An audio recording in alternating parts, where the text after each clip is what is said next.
안녕하세요. 저는 인천에 사는 35살 싱글맘이에요. 현재 인천의 한 대학교 앞에서 카페 운영을 하고 있습니다. 이것저것 해보고 싶은 마음에 유아동복 쇼핑몰도 함께 운영하고 있답니다. 투잡을 하며 육아까지 하느라 정신없고 힘든 건 사실이지만요. 한참 말을 하기 시작한 5살 된 아들과 저는 너무 행복한 일상을 보내고 있어요. 3년 전에 아버지가 돌아가셨는데 제가 이혼까지 하고 싱글맘이 될 수밖에 없었던 사연을 들려드리고자 해요. 그 사건을 계기로 사람은 겉만 보고 판단하면 안 된다는 걸 뼈저리게 느꼈거든요. 여러분들에게 제 이야기를 들려드리면 많은 공감이 될 것 같습니다. 저는 원래부터 사람을 좋아했는데요. 외동으로 자란 탓에 형제가 있으면 좋을 것 같다는 생각을 늘 했었습니다. 제가 외동인 이유는 엄마가 저를 낳고 자궁 쪽에 문제가 생겨 수술을 하셨기 때문이에요. 출혈도 심하셨고 원래 몸이 약하셨던 분이라 출산 후에 건강 상태가 많이 안 좋아진 상태셨죠. 결국 어머니는 수술 후유증과 합병증으로 제가 초등학교 3학년이 된 해 돌아가셨어요. 홀로 남겨진 아버지는 엄마의 죽음 슬퍼할 겨를도 없이 어린 저를 키우셔야 했지요. 아버지는 시골에서 농사를 지으시며 저를 부족함 없이 뒷바라지 해주셨어요. 1만 평 정도 되는 논에서 쌀농사를 지으시고 깨, 배추, 감자, 고구마 등 없는 게 없었죠. 주로 농수산물 시장에 직접 내다 팔기도 하셨지만 마트나 백화점에도 납품을 하셨답니다. 유기농으로 키우신 작물들이고 좋다는 입소문이 난 덕분이었죠. 아무튼 아버지는 저를 키우시면서 유행에 뒤처질까 계절마다 새로운 옷을 사입히셨고 남들이 웬만하면 가지고 있는 아이들한테 인기 있는 것이면 무조건 사주셨고 엄마 없이 자란 티를 내면 안 된다며 머리도 손수 묶어주시기까지 하셨는걸요.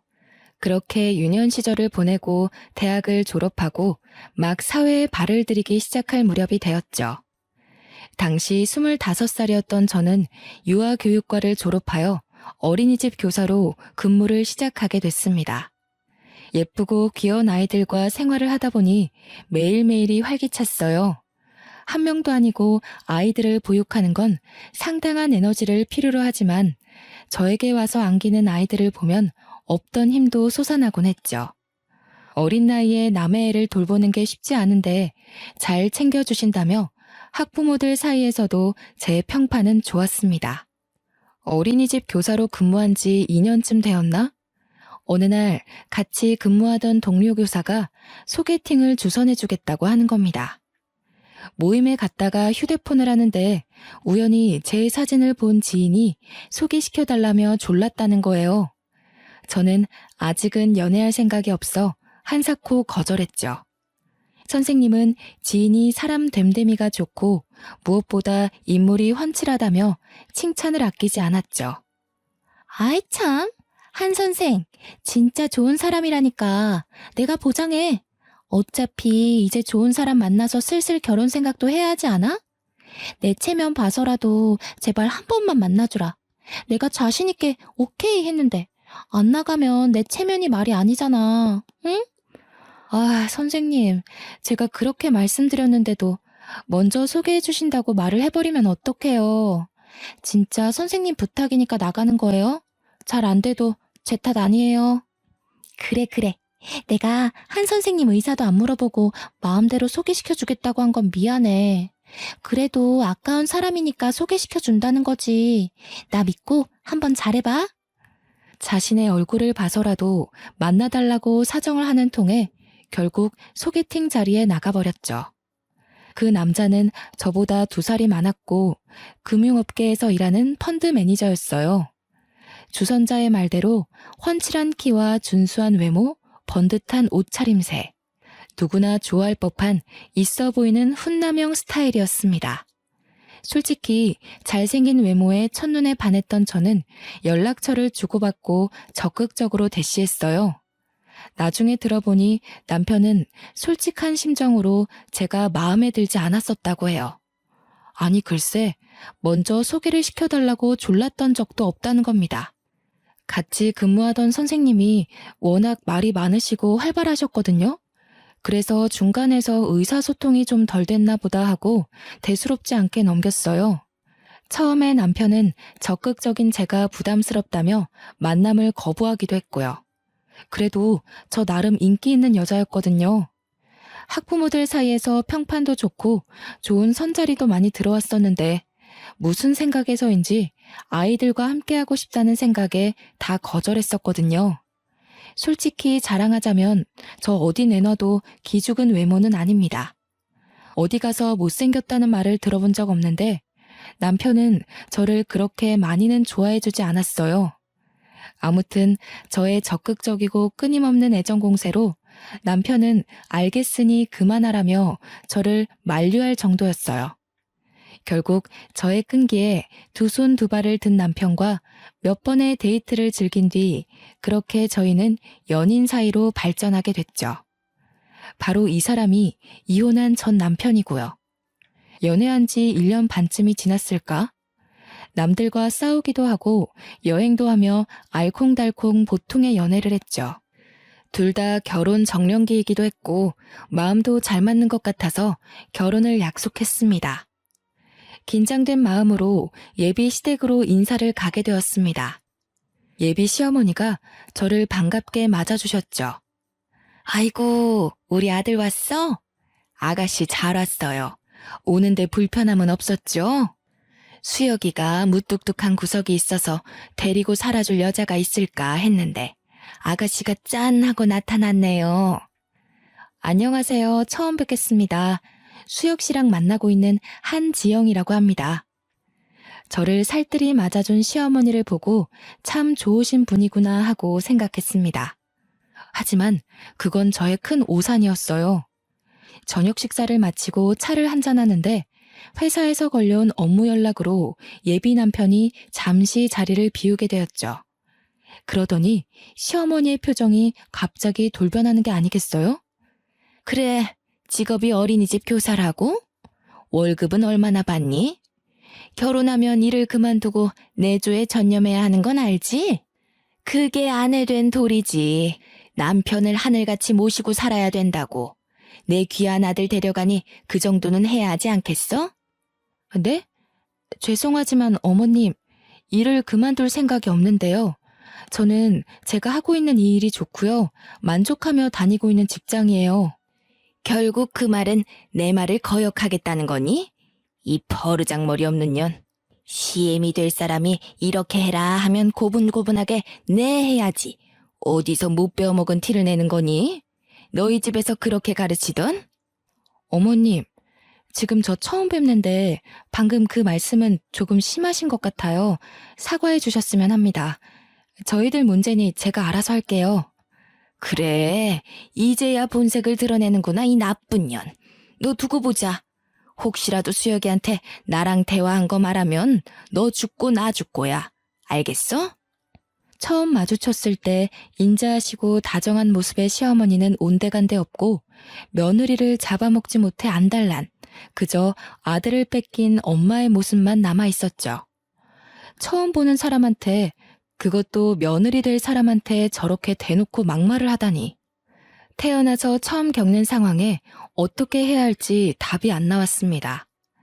저는 당황해서 어쩔 줄 몰라 삐질삐질 땀을 흘리고 애꿎은 손가락만 만지고 있을 뿐이었어요. 통화를 끝내고 돌아온 남편이 내일 출근해야 한다며 늦었다며 집에 데려다 주겠다 했죠. 남편의 손을 잡고 현관문을 나섰습니다. 아까 잘 먹는다며 챙겨줄 테니 가서 먹어라 하고 파전을 챙겨주시며 웃으며 조심히 가고 연락하겠다는 예비 시어머니의 말에 저는 등골이 오싹했죠. 표정은 그게 아니었거든요. 이 일을 남편에게 말해야 하나 고민하며 며칠 밤을 지새웠죠. 결국 저 혼자 덮고 가면 시끄러울 일 없겠다 생각하고 큰일 앞두고 소란 피우기 싫어서 바보같이 아무 이야기도 꺼내지 못했네요. 시간이 가는 줄도 모르고 정신없이 결혼 준비를 했어요. 시모가 될 사람은 제가 엄마가 없다는 이유로 도가 지나치게 간섭했어요.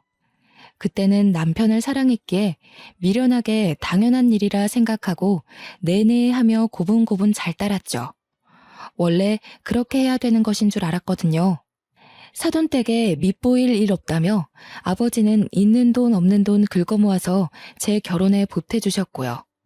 시모는 굳이 집을 남편이 근무하는 직장 근처로 얻으라고 하셨습니다. 일하느라 피곤한 아들 배려해야 한다면서요. 결국 신혼집을 제가 일하는 어린이집과 왕복 2시간 거리에 있는 곳으로 장만하게 되었습니다. 시내 한복판에 있고 고급형 주상 복합 아파트라 가격이 사악했어요. 무리를 해 얻은 집이라 앞으로 어떻게 살아야 하지 막막하기만 했죠. 왕복 2시간을 대중교통을 타고 출퇴근하는 것은 여간 힘든 일이 아니었습니다. 시간이 흘러 상견례 날도 다가왔습니다. 아버지는 시골에서 먼 길을 올라오시느라 피곤한 상태셨어요. 하나밖에 없는 딸이 사돈댁에 밉보일까 걱정도 이만저만 아니셨죠. 상견례를 하기로 한 식당에 먼저 도착해 기다렸는데 약속 시간보다 20분 정도 늦게 시어머니랑 남편이 온 겁니다. 그래, 뭐 오는데 차가 많이 막혔나 보다 그렇게 이해하고 넘어갔어요. 그런데 아버지 면전에 대고 시어머니가 말씀하는 게 너무 가관이었습니다. 부족한 딸 자식 이렇게 시집 보낸다 하니 아쉬울 따름입니다. 제가 아이 엄마가 먼저 하늘나라로 가고 그래도 부족함 없이 키웠다고는 하는데 사돈댁에 누만 안 됐으면 하는 바람입니다. 저희 딸 잘 부탁합니다. 사돈, 지영이는 어디 가도 이런 신랑감 못 구해요. 우리 잘난 아들이 좋다고 하니까 결혼시키는 거고요. 지영이 아직 배울 게 많아 보입니다. 그리고 결혼하실 때 얼마나 보태주실 예정이세요? 필요하신 부분이 있으면 언제든지 말씀해 주세요. 딸아이 하나 시집 보내는데 그 정도도 못해줄 부모가 어디 있나요? 원하시는 게 있으시거든 아이들 통해서 말씀해 주시죠. 시어머니는 대놓고 아버지에게 얼마를 해줄 수 있냐며 무엇을 해주겠냐며 따지듯이 물으시더라고요. 요즘은 반반 결혼이 유행이어서 저도 당연히 그런 식으로 하겠지 했는데 귀한 아들이랑 결혼하니 그 대가를 치러라. 그런 뜻으로밖에 안 들렸어요. 상견례가 끝나고 이 결혼을 해야 하나 속으로 망설였지만 아버지께서는 사돈댁도 자기 아들 걱정하는 마음에 그렇게 말한 거 아니겠냐며 좋게 생각하라고 하시더라고요. 아니나 다를까 며칠이 지나 남편을 통해 예단 예물 목록을 보내셨어요. 목록을 보니 정말 기가 찼습니다. 집에 들어가는 돈은 반드시 각자 집안에서 절반씩은 보태야 하고 혼수 예산은 원래 신부가 해오는 게 전통이라며 가전이며 가구, 신랑에게 새 차를 뽑아줄 것을 요구했고 시어머니의 꾸민비 명목으로 2천만 원을 별도로 달라고 하신 게 아니겠어요? 저는 그날로 남편을 불러 이건 너무한 것 아니냐며 따져 물었어요. 자기도 자세히 보지는 않았다며 원래 그 정도 하는 거 아니냐는 말만 되풀이할 뿐이었죠. 저는 이 결혼은 아니다 싶어 다시 생각해보자고 했습니다. 남편은 세상 물정을 잘 모르는 것 같았어요. 직업만 펀드 매니저면 뭐합니까?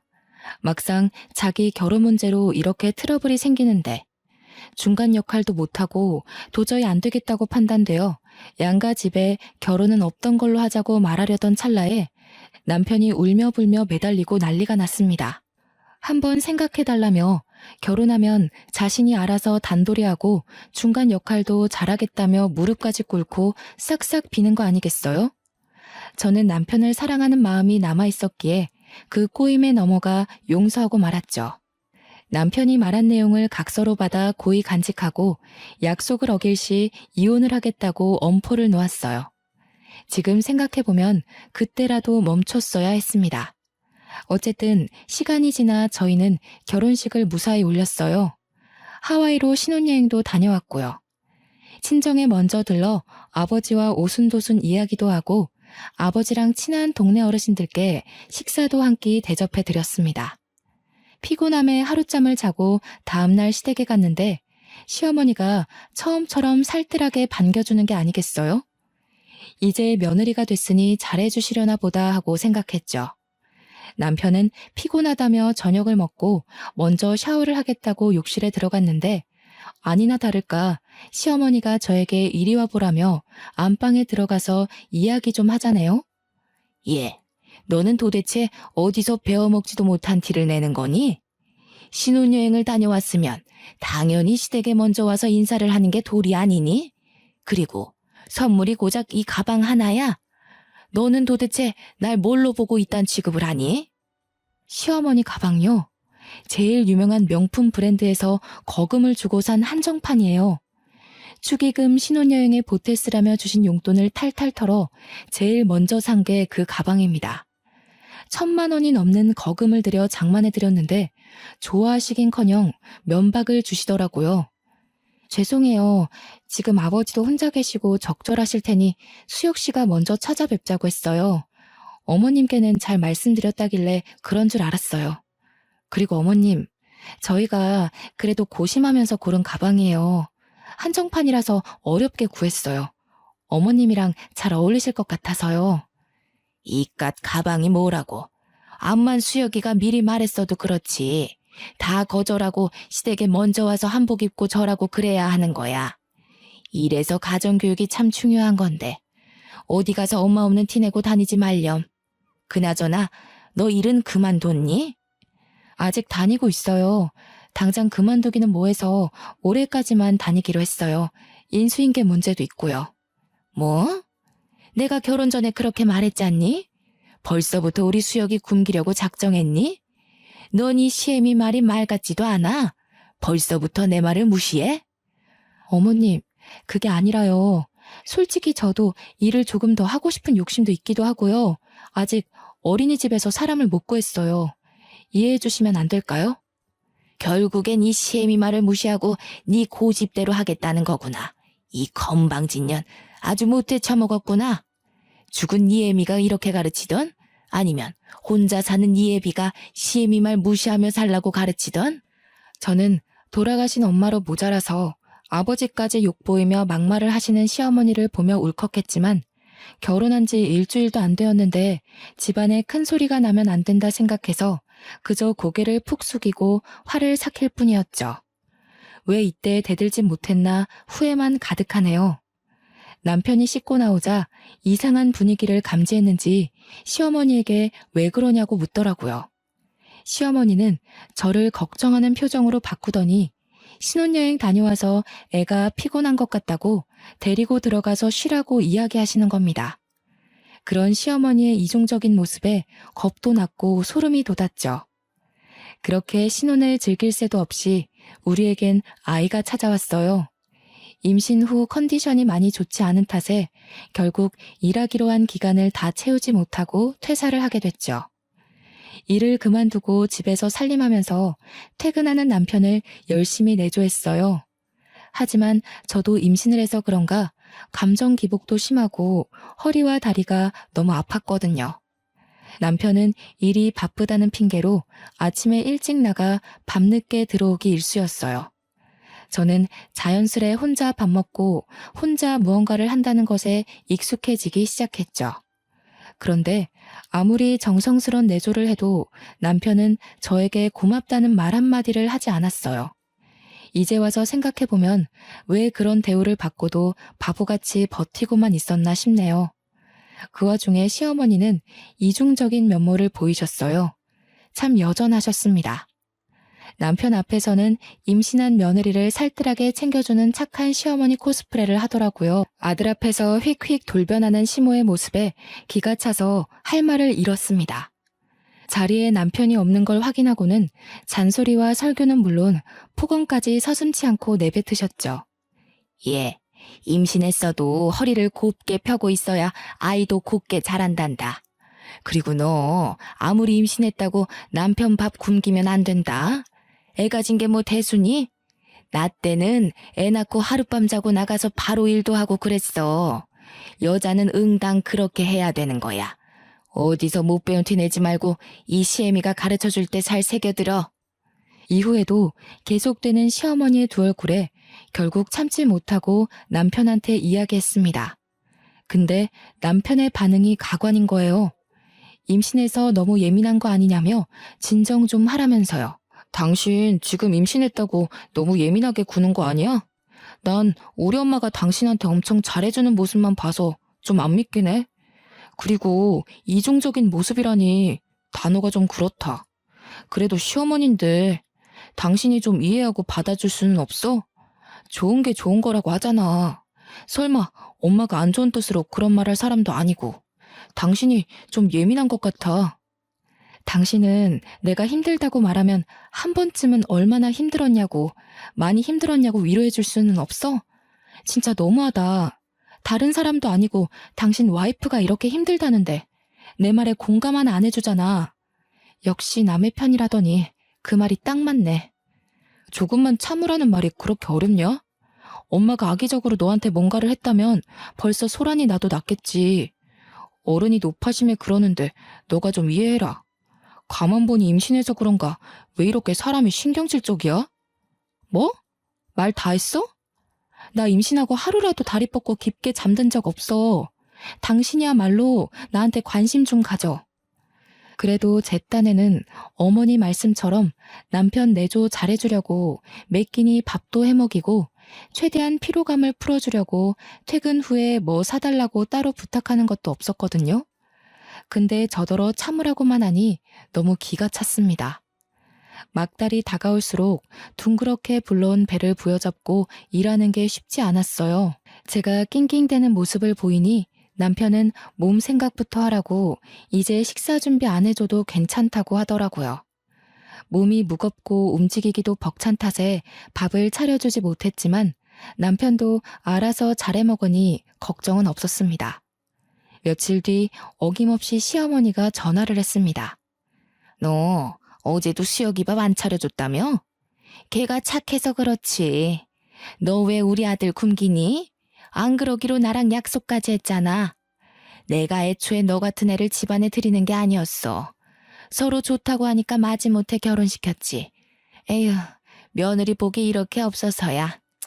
남편에게 말해봤자 저만 이상한 여자가 될 것 같아서 속에 꾹 담아두었어요. 제가 이러려고 남편과 결혼했나 싶을 정도로 한심하다는 생각도 들더군요. 아이가 태어나고 밤낮이 바뀌어가며 육아를 하는데 너무 힘들고 지치더라고요. 배고파서 우는 건지 어디가 불편해서 우는 건지 알 길이 없었어요. 아이는 저를 찾아 자주 보챘고 도저히 안 되겠어서 아이를 안고 저도 같이 몇 번 울었습니다. 한 번은 남편에게 아이를 잠시 봐주면 금방 씻고 오겠다고 했어요. 씻고 나오니 남편은 정말 아이를 쳐다만 보고 있는 겁니다. 아이가 100일이 지날 때까지 기저귀 한 번 안 갈아본 사람이에요. 아이를 낳고 조리원에서 수유하느랴 몸조리하느랴 정신없는데 남편은 편한 침대에 누워만 있고 제가 무얼하던 신경 안 쓰고 잠만 잘 자는 사람이었어요. 그렇게 점점 남편에 대한 기대감조차 없어져 갔죠. 어느 날 저는 청천벽력 같은 소식을 듣게 됐습니다. 아버지 옆집에 사는 친하게 지내시던 김씨 아저씨가 저에게 전화를 하신 거예요. 어이, 지용이 잘 있는가? 지금 좀에 심각해서 내가 전화를 했구먼. 한씨가 자전거 타고 오다가 그만 트럭이랑 교통사고가 나불었어. 내가 연락을 받아서 급하게 병원에 데리고 왔구먼. 조금 상황이 심각하니까 어서 와야 쓰겄어. 아버지가 이웃집에 농사를 도와주고 집으로 오시는 길에 교통사고를 당하셔서 병원으로 이송했는데 생각보다 많이 위독하시다는 겁니다. 아저씨와 전화를 끊은 뒤 남편에게 연락해 아이를 맡기고 저 혼자 병원을 가보려고 했습니다. 여보, 어떡해? 아빠가 교통사고가 크게 나셨나 봐. 지금 병원에서 응급처치 중인데 아저씨 말로는 상태가 많이 위독하시대. 근데 나 애 혼자 두고 병원 못 가겠어. 그러니까 여보가 와서 잠깐만 애 봐주면 금방 갔다 올게. 뭐? 그런데 어쩌지? 나 지금 중요한 회의 중이거든. 조금 있다가 다시 전화할게. 뭐? 회의? 우리 아빠가 지금 돌아가시게 생겼는데 당신은 그딴 회의가 중요해? 막말로 당신 어머니가 다쳐도 이런 식으로 모른 척 할 거니? 아니잖아. 당신 장인어른이야. 회의고 뭐고 당장 집으로 와. 뭐래? 내가 중요한 회의라고 말했지. 잘못하면 몇 억이 순식간에 날아가는데 네가 좀 이해해주면 안 되냐? 바쁘니까 좀 끊어. 세상에, 정말 기가 막히지 않나요? 저런 사위가 또 어디 있을까요? 장인어른이 당장 돌아가시게 생겼는데 회의해야 한다며 끊으라는 저 태도. 기가 막히고 화가 났지만 우선 아버지를 뵈야 했기에 6개월 된 아이를 들쳐매고 힘겹게 아버지가 계신 병원으로 달려갔어요. 택시를 타고 어렵사리 병원에 도착한 저는 응급실에 누워 계신 아버지를 보고 오열하고 말았습니다. 아버지는 산소 호흡기를 단 채 힘들게 숨을 쉬며 누워 계셨고 무지 고통스러워 보이셨어요. 출혈이 심한 탓에 온몸에는 붕대를 감고 계셨고 소독약이 코를 찌를 정도였죠. 한기태 씨 보호자 되십니까? 현재 몸 내부 출혈이 너무 심합니다. 의식도 없는 상태고요. 기계로 호흡만 얕게 하고 계시는 상태라 오늘 내일이 고비가 될 것 같습니다. 마음의 준비를 하고 계셔야 할 것 같습니다. 그 말을 듣는데 하늘이 무너지는 것만 같았습니다. 6개월이 된 아이 옆에서 눈물만 뚝뚝 흘리며 아버지를 살폈어요. 그런데 다음날 아침 아버지가 기적적으로 의식을 되찾으시며 힘겹게 손가락을 움직이셨어요. 힘겹게 눈을 떠서 저와 아이를 보고는 아빠가 정말 미안해 이 말 한마디만 남긴 채 그대로 눈을 감으셨습니다. 순식간에 호흡이 정지된 아버지의 손을 잡으며 세상이 떠나가라 오열했어요. 옆에 서 있던 아저씨도 저를 토닥여주시며 함께 눈물을 흘려주셨습니다. 여보, 아빠 조금 전에 돌아가셨어. 당신이 여기로 와줘야 할 것 같아. 정말 미안한데 나 급하게 출장을 가야 해. 이번 투자건이 정말 중요하거든. 외국 바이어들과 미팅도 해야 하고. 그래서 일본으로 일주일 정도 갔다 와야 할 것 같아. 미안하지만 장인어른 장례식엔 참석 못할 것 같은데. 뭐? 그게 무슨... 내 말 제대로 들은 거 맞아? 당신 장인어른이 돌아가셨다고. 그런데 어떻게 사위가 안 와? 아니, 지금 눈앞에 있는 이 투자권 놓치면 나한테 얼마나 손해인지 알긴 알아? 막말로 장인어른이야 이미 돌아가셨으니 내가 나중에 따로 찾아뵈면 되는 거 아니야? 산 사람은 살아야지. 왜 그렇게 융통성이 없어? 당신 정말 1억이야? 어머니가 돌아가셔서 내가 장례식에 안 가면 당신한테 내가 똑같이 말하면 기분 좋겠어? 뭐? 여기서 갑자기 산 사람을 죽내 만에 그 이야기가 왜 나와? 우리 엄마랑 장인어른이랑 같아? 아무튼 나 지금 당장 출장 갈 준비해야 돼. 바빠 끊어. 중요한 거라니까 이 사람이 자꾸. 진작 이혼을 하지 않고 살던 것이 정말 후회가 됩니다. 장인어른이 돌아가셨는데 아무리 그래도 그렇지 그놈의 출장이 대수인가요? 저는 남편과는 더 이상 같이 결혼 생활을 유지할 이유가 없다고 생각했어요. 장례식이 끝나면 곧바로 이혼을 해야겠다고 결심했죠. 그 와중에 시댁에선 장례식장과 거리가 멀다고 사람 한 명 안 오고 고작 조의금 30만 원을 보내온 게 전부였습니다. 남편에게 몇 번 더 연락은 했지만 정말로 출장을 가버린 건지 끝끝내 받질 않더군요.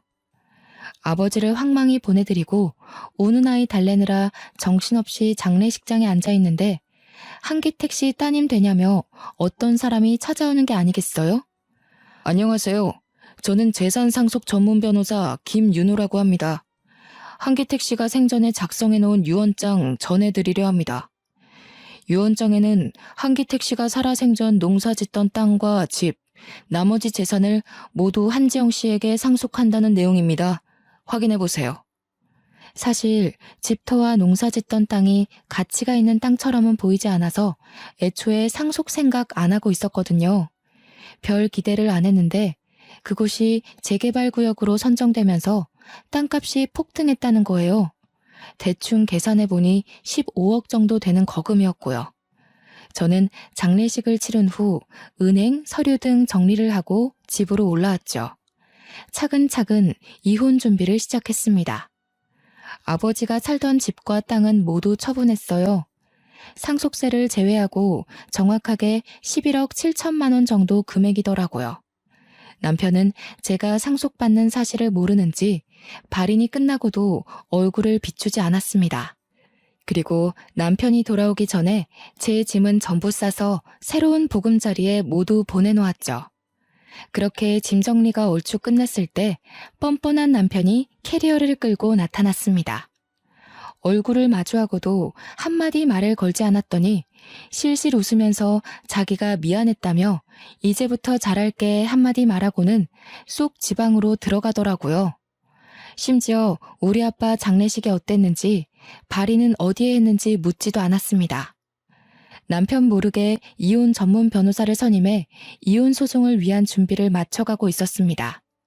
저 솔직한 심정으로요. 이제 와서 하는 말이지만 그때 남편이 혼자 고생시켜서 미안하다고 한마디만 했어도 이혼을 다시 생각해봤을 거예요. 아이를 생각해서라도 용서하고 살았을 거란 말입니다. 하지만 이미 사위로서의 도리를 저버렸고 우리 아이에게 아빠로서 의무도 다하지 않았기에 이혼 생각은 변함이 없었습니다. 이혼을 결심한 뒤로 집안일에는 손을 뗐죠. 아니나 다를까 며칠도 안 돼서 집안 꼴이 정말 엉망이 되어갔습니다. 시어머니가 집에 와서는 집안 꼴이 이게 뭐냐고 우리 아들 밥은 어쩌냐며 소리치는데 더 이상 들을 이유도 없고 더 듣다가는 제가 욕을 할 것 같더라고요. 그래서 아이를 업고 안방으로 들어갔는데 시어머니가 뭐 하는 짓이냐며 소리를 지르대요. 더는 못 살겠습니다. 아무리 제가 엄마 없이 자랐고 부족한 며느리지만요. 이런 취급을 받으며 살 수는 없어요. 아빠 노릇도 못하는 남편 뭐하러 수발하며 사나요? 저 이제 남편 필요 없으니까 직접 끼고 살면서 아들 밥 챙겨주던 알아서 하세요. 아이고 머리야. 저년 말하는 뽐새 좀 봐라. 너 내가 엄마 없이 자란 티 내지 말라고 했어 안 했어? 이게 오냐오냐 하니까 아주 기어오르는구나. 당신 말 다 했어? 내가 다 사정이 있다고 그렇게 이야기했는데 이러기야? 나가도 애는 두고 나가. 당신이 무슨 능력이 있어서 애를 키워? 능력이 없는 건 당신들이야. 장인어른이 돌아가셨는데 그깟 출장이 중요해서 처자식은 안중에도 없는 당신이나 그저 아들하며 끼고 살려는 시어머니나 똑같아. 당신 그 얼마 안 되는 돈 나는 필요 없으니까 개나 줘버려. 말이면 단 줄 아냐 이년아? 가진 것도 없는 것 거둬줬더니 배은망덕하게. 네가 돈이 많으면 얼마나 많다고 그 난리야. 애비가 죽고 남겨준 유산이라도 있다던? 시엠이랑 남편 두고 집 나가면 잘 살 것 같니? 이 시건방진년. 말 다 하셨어요? 못 배운 티 내는 건 어머님이세요. 네, 저 유산 상속 받았어요. 아빠가 돌아가시면서 남겨주신 재산이 있더라고요. 저랑 지호 둘 다 평생 놀고 먹고 살 수 있는 돈이니까 신경 끄세요. 시어머니와 남편을 무시하고 집을 나서려던 그 순간 제 머리가 뒤로 획 젖혀지는 게 아니겠어요? 시어머니가 뒤에서 제 머리채를 잡았기 때문이었죠. 너 이대로 나가면 우리 아들 이혼남만 되잖아. 네 따위가 귀한 아들 혼사길 망쳐놓으려고 작정을 했구나. 아줌마, 한 번만 더 내 몸에 손대기만 해봐. 절대 가만 안 있을 줄 알아. 당신도 폭행죄로 고소해서 깜빵에 쳐넣어줄 테니까. 어디 한 번 더 해봐. 그리고 당신 아들이 이혼남 되는 게 나랑 무슨 상관인데? 나 이제 당신 며느리 안 할 거야. 아직도 내 말 못 알아먹어? 역시 머리에 든 게 없으니까 이해도 느리지? 아, 당신 어쩌냐? 너네 엄마 머리 회전 느려진 거 보니까 곧 요양병원에 모셔야겠다. 숨도 쉬지 않고 속에서 하고 싶었던 말을 내뱉어 버렸습니다. 그리고 시어머니와 남편을 있는 힘껏 밀치고 제 집으로 건너왔습니다. 며칠 뒤 남편은 저에게 끊임없이 연락을 해왔습니다. 유산 상속받은 걸 왜 이야기 안 했냐며 혼자 잘 먹고 잘 살 생각이냐며 소리치길래 아직 정신을 덜 차렸나 보다 하고 생각했죠. 제가 갖고 있는 재산 때문인 건지 남편은 갑자기 다시 한번 생각해보자는 말을 하더라고요. 저도 당장 이혼 소송을 하고 갈라설 수 있었거든요. 근데 이대로 끝내면 아쉬울 것 같아 한 방 먹여줘야겠다 생각했어요. 남편은 아니나 다를까 제가 상속받은 재산이 목적이었죠. 속에서 열불이나 당장이라도 얼굴을 죄다 쥐어 뜯어버리고 싶은 심정이었어요. 남편은 그동안 자기가 미안했다며 다시 화해하고 잘 살아보자고 웃으며 이야기하는 겁니다. 다 같이 잘 살아보자는 의미로 투자권을 제시하겠다는 이상한 말을 하면서요. 저는 일단 알겠다고 하고 일부러 화해하는 척을 했죠. 사실 회사에서 추진하고 있는 새로운 투자건이 있는데 여기가 대박이거든? 자기가 여윳돈이 있으면 내가 추천하는 종목에 투자를 해주면 안 될까? 나 믿고 투자하면 몇 배로 불려줄게. 5억만 있으면 돼. 나 투자해본 경험도 없고 그런 거 함부로 할 생각 없어. 뭘 믿고 거기에 내 돈을 투자해야 해? 그것도 5억을? 그 돈이 땅 파면 나오니? 지영아, 나 한 번만 믿어줘. 내가 그동안 너한테 못할 짓 많이 했지만 이건 확실하다니까? 이번 일 성공하면 우리 돈방석에 앉는 거야. 돈 걱정 없이 살 수 있다고. 저는 마지못해 알겠다고 말을 했더니 다음날 잘 타던 차를 1억 넘는 외제차로 바꾸는 겁니다. 5억을 투자하면 자신이 상당 부분 커미션을 받기로 한 건지 투자 계약서는 아직 쓰지도 않았는데 두 부녀는 김칫국을 원샷 때려버린 거죠. 심지어 지엄마한테 명품백까지 사주고 멀쩡하게 굴러가던 가전제품을 전부 새로 바꾸고 다니더군요. 눈치채셨겠지만 투자한다고 말만 했지 실제로 돈을 주지도 않았을 뿐더러 끝내버릴 생각이었어요. 투자금을 주기로 약속한 날이 다가올수록 저는 이를 갈고 있을 뿐이었죠. 그 와중에도 시어머니는 아들 카드를 신명나게 긁으며 명품관에 돈을 뿌리고 다니더라고요.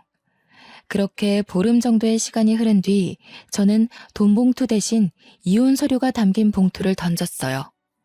돈 봉투가 아닌 이혼 서류가 담긴 봉투를 보자 이게 뭐냐며 노발대발 하는 겁니다. 저는 차분히 마음을 다잡고 이야기했죠.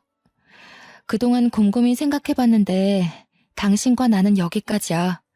이혼 서류에 도장을 찍던 사인을 하던 알아서 하고 거기에 적힌 주소로 다음 주까지 보내. 뭐? 이혼 서류? 당신 이게 지금 뭐 하는 짓이야? 설마 지금까지 날 갖고 논 거야? 나한테 투자금 주기로 했잖아. 지금 장난하는 거지? 저기요. 투자금이고 뭐고 다 필요 없고 나는 모르는 일이야. 이제 서로 볼 일 없는 사이 아닌가? 위자료로 거하게 물고 싶지 않으면 닥치고 도장이나 찍어. 버틸 수 있으면 버텨보던지. 오래 못 갈 것 같지만. 아니, 얘, 이게 도대체 무슨 소리니? 투자를 못하겠다니. 너 왜 말을 바꾸는 거야? 둘이 다시 잘해보기로 한 거 아니야? 그리고 투자해주기로 했으면 마땅히 해야지. 이제 와서 발을 빼? 아줌마, 제가 그쪽 투자를 왜 해줘야 되지? 설마 내 재산 탐내시는 건가? 그렇게 원하시면 조의금으로 보내셨던 돈 30만 원 돌려드릴게요. 그거 말고 저한테 한 푼이라도 쓰신 적 있어요? 없죠. 그럼 아줌마도 잔말 말고 제 인생에서 꺼져주세요 좀. 이게 이제 돈 좀 생겼다고 시애미까지 잡아먹으려고 작정을 했구나. 그래, 너 돈 좀 생겼다기에 어떻게 구슬려서 등골 좀 빼먹으려고 했다. 그게 왜? 잘난 내 아들 데려갔으면 그 정도는 각오했어야 하는 거 아니니? 저는 그나마 다행인 게 시어머니가 저에게 했던 폭언들을 빠짐없이 녹음해 놓은 게 신의 한 수였죠. 그리고 남편은 이미 이혼 사유가 넘쳐 흐를 정도라서 소송에선 제가 유리했습니다. 남편은 돈이라도 달라며 애걸복걸 하더라고요. 투자한다고 선입금 받은 걸 당연히 제가 돈을 준다 생각하고 흥청망청 쓴 거죠. 외제차의 명품에 집안을 통째로 바꾸다시피 하며 돈을 펑펑 써댔으니까요. 당신 정말 왜 이래. 그거 해결 못하면 집을 팔아서라도 메꿔야 해. 이러다가 나랑 엄마 길거리에 나앉아야 한다고. 사람 미치는 꼴 보고 싶어서 이래? 투자금 보태주기로 했으면 보태줘야지. 당당하던 당신 모습 어디 갔니? 내가 그동안 기회도 여러 번 줬어. 하지만 그 기회를 날린 건 당신이랑 어머니야. 그러게 살아생전 우리 아버지한테 조금이라도 잘했어야지. 당신이 나랑 지호한테 한 게 뭐가 있어? 차려주는 밥 먹으며 지할 일만 했지. 아무튼 서류 다음 주까지 내 변호사 통해서 보내도록 해. 2년이 오냐오냐 하니까 한 번도 아니고 2번씩이나 우릴 갖고 놀아? 잘 됐다. 이왕 이렇게 된 거 오늘 너랑 나랑 한판 하자. 시어머니는 상황 파악이 안 되셨는지 또 제 머리채를 잡으시더군요. 지난번에 이어 두 번째예요. 너무 손버릇 고약한 아줌마 아닙니까? 남아있던 일말의 동정심마저 사라진 저는 그 아줌마를 간신히 떼어냈습니다. 당신들, 특히 아줌마, 내가 경고 안 했나요? 한 번만 더 내 몸에 손대면 가만 안 있는다고 했죠? 뒷감당 어떻게 하시려고 그러세요? 그냥 조용히 서류에 도장 찍어주면 될 일이었는데 일을 크게 만드시네. 감옥에서 남은 여생 보낼 준비하세요. 한바탕 난리친 뒤에도 돈을 달라며 돈을 주기 전에는 절대 이혼을 못한다며 끈질기게 연락을 해왔습니다. 저는 변호사를 통해 통신 제한, 접근 금지 신청, 주거지 접근 금지 신청을 해버렸어요. 정신적 피해 보상을 포함한 2가지 소송을 진행한 상태고요. 더 이상 연락할 길도 없어지고 금전적인 여유가 사라진 시댁은 도와달라며 사정에 사정을 했죠. 솔직히 그 아줌마랑 아들내미가 내 앞에 무릎까지 꿇고 싹싹 빌길래 마음이 좀 약해질 때도 있었는데요. 그래서 위자료 좀 받고 합의 이혼으로 끝낼까 고민도 살짝 했었네요. 시어머니가 며칠 싹싹 빌더니 제가 미동도 없자 마지막까지 저를 괴롭히더라고요. 이 악마랑 싸워도 이겨먹을 년 같으니 너를 애초에 집안에 들이는 게 아니었다. 여자가 잘못 들어오면 3대가 망한다더니 딱 그 꼴나게 생겼네. 재수없는 것. 너네가 앞으로 어떻게 사나 두고 볼 거야. 아줌마, 아직 정신 못 차리셨나 봐? 그쪽 아들과 저 이제 아무런 사이도 아니에요. 그리고 저 요즘 아줌마 때문에 녹음기 들고 다녀요. 물론 아줌마가 금방 욕한 것도 다 녹음되어 있어요. 심심한데 경찰서 한번 갈래요? 완강한 태도로 대하니 더 이상 말은 않더라고요. 결국 저는 봐주는 것은 뒤로 하고 그대로 소송을 진행하기로 했습니다. 당연히 제가 모은 증거들이 도움이 되어 저는 승소했죠. 시댁은 저에게 위자료 5천만 원과 정신적 피해 보상금까지 더해 총 7,800만 원을 배상하라는 판결을 받았고요. 돈이 없던 그들은 어떻게 7,800만 원을 주냐며 생떼를 부렸지만 집이든 차든 명품백이던 갖고 있는 거 전부 팔면 되겠네요 한마디 해주고 나왔어요. 정확히 2달 뒤 7,800만 원을 배상받았고요. 그 뒤로 어찌 되었는지 알 수는 없지만 변호사를 통해 들은 바로는 전 남편은 시댁 집까지 팔아서 위자료를 겨우 메꿨다고 하더라고요. 그리고 투자권 유치에 실패한 남편은 책임을 물어 회사에서 잘리고 일용직까지 전전하며 구직 활동을 이어오고 있다고 전해 들었네요. 그렇게 2년이 지난 지금은 재택근무로 유아동복 쇼핑몰을 운영하고 있어요. 처음에는 한 달에 100만 원도 수익을 내지 못했거든요. 그런데 꾸준하게 인터넷 홍보를 했더니 금세 맘카페에 소문이 제대로 나서 매출도 상승해 월 5, 600만 원 정도의 수익을 내고 있고요. 또 이대로 만족하지 않고 남는 시간을 활용해 카페를 차렸어요. 투잡으로 일하니 월마다 제가 가져가는 수익은 어마무시했습니다. 물론 아빠가 제게 남겨주신 재산이 아니었다면 힘들었을 거예요. 시간이 흐르고 카페도 어느 정도 적응을 하니 벌써 이혼을 하고 싱글맘이 된 지 5년 차가 되었네요. 아이가 이제 말문이 트여 대화할 맛도 생기고 하루하루 다르게 커가는 모습을 보며 지내고 있는데요. 가끔은 이혼이라는 흠이 생겨 아이가 훗날 우리 집은 왜 남들과 다르냐고 물으면 어떻게 설명을 해줘야 할지 막막하기도 합니다. 제가 당당하고 떳떳한 모습으로 살면 나중에 아이가 저를 이해해 주리라 생각해요. 제 선택이 앞으로의 더 나은 우리를 위한 선택이었음을 이해하고 존중해 주지 않을까요? 앞으로 제 앞날은 더 창창할 거니까요. 저도 제 인생에 있어 이런 고난과 역경을 이겨내고 지금은 행복하게 잘 살고 있는데요. 여러분도 제 사연을 읽으면서 공감되는 부분도 있으셨을 거고 그렇지 않기도 하셨을 거예요. 세상을 살다 보면 사람마다 살아가는 인생은 다 달라서 무궁무진한 것 같아요. 희망 속 삶은 보석처럼 반짝인다는 말이 있듯이 앞으로 여러분의 앞날에도 반짝반짝 빛나는 일만 가득할 거라 믿어요. 저의 긴 사연을 읽어주셔서 감사합니다. 행복하세요.